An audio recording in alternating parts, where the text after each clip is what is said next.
Do you hope to raise a child who will enjoy going to school? Do you want your child to enjoy learning? And do you expect your child to do his or her best at school?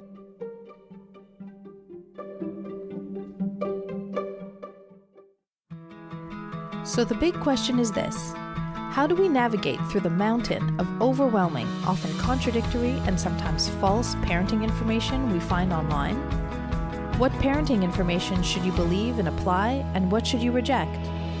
That is the big question, and in this podcast, we will help you understand what underlies your child's behavior and explain how to react in a way that favors your child's optimal development. I'm Alexandra Scherzer, and welcome to the Wise Parenting Podcast. Many parents hope that their child will do well at school, and not only do well, but enjoy his time at school. In fact, I think that many parents associate enjoying school with doing well. And if you look at the literature on the topic, enjoying school and doing well are related. Parents spend time researching which school would be the best school for their child, but they don't take into account that their parenting style plays a huge role in whether he will like to go to school or not, whether he will enjoy learning or not, and whether he will do his best at school or not. If you haven't already, listen back to our 3-part series on parenting styles. In episodes 6, 7, and 8, we discussed the relationship between the 3 main parenting styles and which characteristics the children of each style are most likely to have. As we often say, knowledge can be extremely helpful in feeling clearer, more at ease, and more confident with your parenting decisions. Knowing more about how your parenting style influences your child can help you feel more confident in how you are parenting, or help you adapt and modify the way you interact with your child. So if you want to know more about how to help your child enjoy and do well in school, then keep listening, because in today's episode, we will explain how your parenting style relates to academic performance. So let's start with the main question regarding academic performance. Can parents influence their child's academic performance? The short answer is yes, and it partly comes down to your parenting style. The children of authoritative parents generally do better at school than the children of parents who have other parenting styles. Of course, many other factors are in play in academic performance, but your parenting style is one area that you have control over, and it does influence how your child succeeds at school. So how does this happen? What parents do at home is very much in play when their child is at school. Children transfer and generalize what they've learned at home to the school setting. Everything from being interested in learning to getting along with the teacher and with peers, from trying to do well to be able to ask for help, and from behaving and listening well to having the confidence to question information that doesn't conform with what he's learned at home, basically to be able to ask why and how, all starts in the home. So now we'll talk about the 3 main parenting styles and explain how each influences academic performance. Let's begin with authoritative parents. If you are authoritative, your child is more likely to want to learn and to enjoy learning. Your child is more likely to reach his academic potential. This is because authoritative parents are warm and loving while also being demanding, that is, having expectations of their child, and they also value discussing, explaining, and clearly communicating with their child. All of this means that it's clear to their child that they expect him to do his best at school and to express his ideas at school as he does at home. So having authoritative parents usually leads to him being both intellectually curious because his parents value learning and discussion. The link is that if you've been raised in an atmosphere that has expectancies of you and that encourages discussion, explanation, and clear communication, then you are likely to transfer these skills to a school setting. And all this helps your inborn intellectual curiosity to emerge and function. Another link is that if you've been raised in an atmosphere that is warm, respectful, and loving, you transfer some of these characteristics to your interactions with your teachers and your peers. This helps to make you well-liked and popular with your peers and comfortable with your teachers. Both intellectual curiosity and popularity with peers play a huge role in academic performance in elementary school. How so? Your child's intellectual curiosity will lead him to persist and do whatever it takes to learn. He is curious. He wants to learn. This means that he will want to ask questions. He will want to know more about a topic. He will be excited to choose his topic for projects. He will want to take books out of the library or research things on the internet. He will even be interested in doing his homework. So his academic performance will be limited only by his inherited upper limit of intelligence. He is most likely to reach his inborn intellectual potential. At the same time, his popularity makes school a pleasant place to be, so his learning there is not only worry-free, but enjoyable and something he looks forward to. Feeling worry-free at school permits him to give all his attention to learning and friendship. He is intellectually curious, comfortable, and worry-free, so he is able to function at the upper limit of his inherited potential. These two factors lay the foundation for strong academic performance. In addition, authoritative parents are the parents who are most likely to be involved with school activities, participating on parent committees, and attending school events. This shows their child that they are very interested in his interests, which also encourages him to do his best. So now, what about permissive parents? Okay, children of permissive parents and academic performance. If you are permissive, your child is less likely to want to learn and enjoy learning. Your child is less likely to reach his academic potential. This is because permissive parents, although they are warm and loving, they are not demanding of their child. This means that they do not express any expectancies of him, and so he doesn't get the message that at school, children should try their best. Also, the parents permit him to make too many decisions that he is not equipped to make. They give him little guidance. All of this means that it isn't clear to him how best to behave and when and how to express his ideas at school because he hasn't been well guided at home on how to do so. Although the child of permissive parents may be intellectually curious, he may not persist in the face of difficulty the way the child of authoritative parents may. Since his parents don't have clear expectations of him, when faced with difficult school tasks, he tends to give up more easily and more frequently. He may then have great difficulty establishing good study habits. Also, as I have said a few times, his parents don't make the important decisions. They leave them to him to make.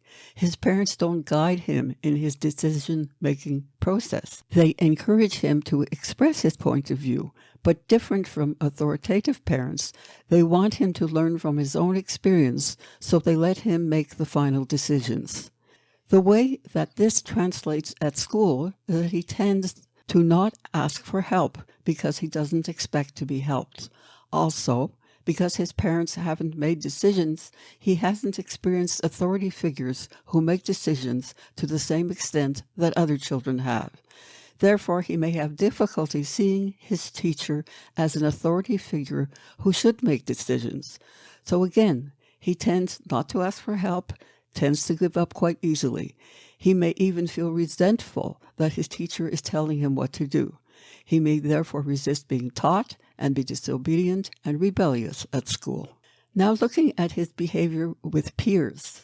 Since he's been required to make decisions at home, he transfers this characteristic to school and tends to make them with peers. He therefore tries to dominate them and can be quite aggressive about it. This frequently leads to him not being as well liked as children of authoritative parents. That permissive parents don't make demands on their children can influence their child's level of self-confidence also. The thing is that when parents have reasonable demands and are warm and loving, and their children reach these demands, their self-confidence grows. So not having reasonable demands that the child can fulfill interferes with the development of self-confidence. All in all, children of permissive parents generally don't perform as well academically as the children of authoritative parents. Children of permissive parents tend not to persist when faced with difficulty, tend not to establish strong study habits, tend not to ask for help, tend to resist being taught, and be disobedient and rebellious at school, tend to try to dominate other children, which often results in them not being well liked, and they tend to have low self-confidence. So they're not very comfortable at school, and there are several factors limiting them reaching their intellectual potential. All of these factors, including his inherited upper limit for intelligence, lay the foundation for lesser academic performance. So finally, let's look at authoritarian parents. If you are authoritarian, there are frequently two outcomes to your style of parenting. The first is that your child is less likely to want to learn and enjoy learning. He is less likely to reach his academic potential. And the second outcome is that your child will withdraw into learning at the cost of pleasant interactions with peers and teachers. He is more likely to reach his academic potential, but at great cost to other areas of his life. Authoritarian parents have high demands and expectations of their children and are harshly punitive. They expect their children to obey and not express their point of view. They show them little warmth and are not loving. Authoritarian parents do not encourage their children to think for themselves, to be autonomous, to express their points of view. And so authoritarian parents often have children who are anxious, easily upset, and low in self-confidence. So how does all this translate into academic performance? Just remember that every child is born with an upper limit to his intelligence. This means that whether or not he reaches his inborn intellectual potential depends on his environment, and an important part of his environment is the parenting he receives. Earlier, I mentioned that there are generally two outcomes in terms of academic performance for the children of authoritarian parents. A child with a higher inborn intellectual potential is more likely to be obedient and withdraw into learning. This child probably reaches his academic potential, whereas a child with a lower inborn intellectual potential is more likely to not want to learn and not enjoy learning. This child won't likely reach his academic potential. In this case, his feeling anxious, his getting easily upset, and his having low self-confidence are factors that can interfere with his desire to learn and thereby negatively affect his academic performance. Now moving on to his interaction with peers. Children of authoritarian parents often act with peers with anger and aggression, and this often gets them into negative interactions with them. The bottom line is that they are frequently not well liked. Between feeling anxious and getting upset easily, between having little self-confidence and not being liked by peers, school for children of authoritarian parents is not a pleasant place to learn. The exception is, of course, for the children with high intellectual potential who withdraw into learning. In this case, school may be more pleasant than home. Keep in mind, though, that even in this case, school is not as pleasant or as comfortable a place to be for them as it is for the children of authoritative parents. So that wraps up today's episode on how your parenting style affects your child's academic performance. As we mentioned at the top of the episode, many factors are in play when you look at how well your child is achieving at school. But your parenting style is one factor that you have control over, and your parenting style influences how your child will succeed at school. So if you want to raise your child in a way that will help him to enjoy learning, enjoy going to school, and do his best from year to year, then start by looking at what's going on at home and what kind of atmosphere your parenting is creating. Are you warm and loving? Are you clear about your expectations for your child? Do you respect your child and his opinions, even if you disagree? Do you explain why he should do or not do certain things? And when you explain, do you hear out his point of view? Do you value discussion? Are you open to modifying your decisions if your child has made a good point? And finally, are you interested in his interests? How clear is your message to him that you are interested in his interests? We hope that you found today's podcast helpful. Come say hi on social. Our Facebook and Instagram accounts are @Dr. Solomon's Wisdom, all one word.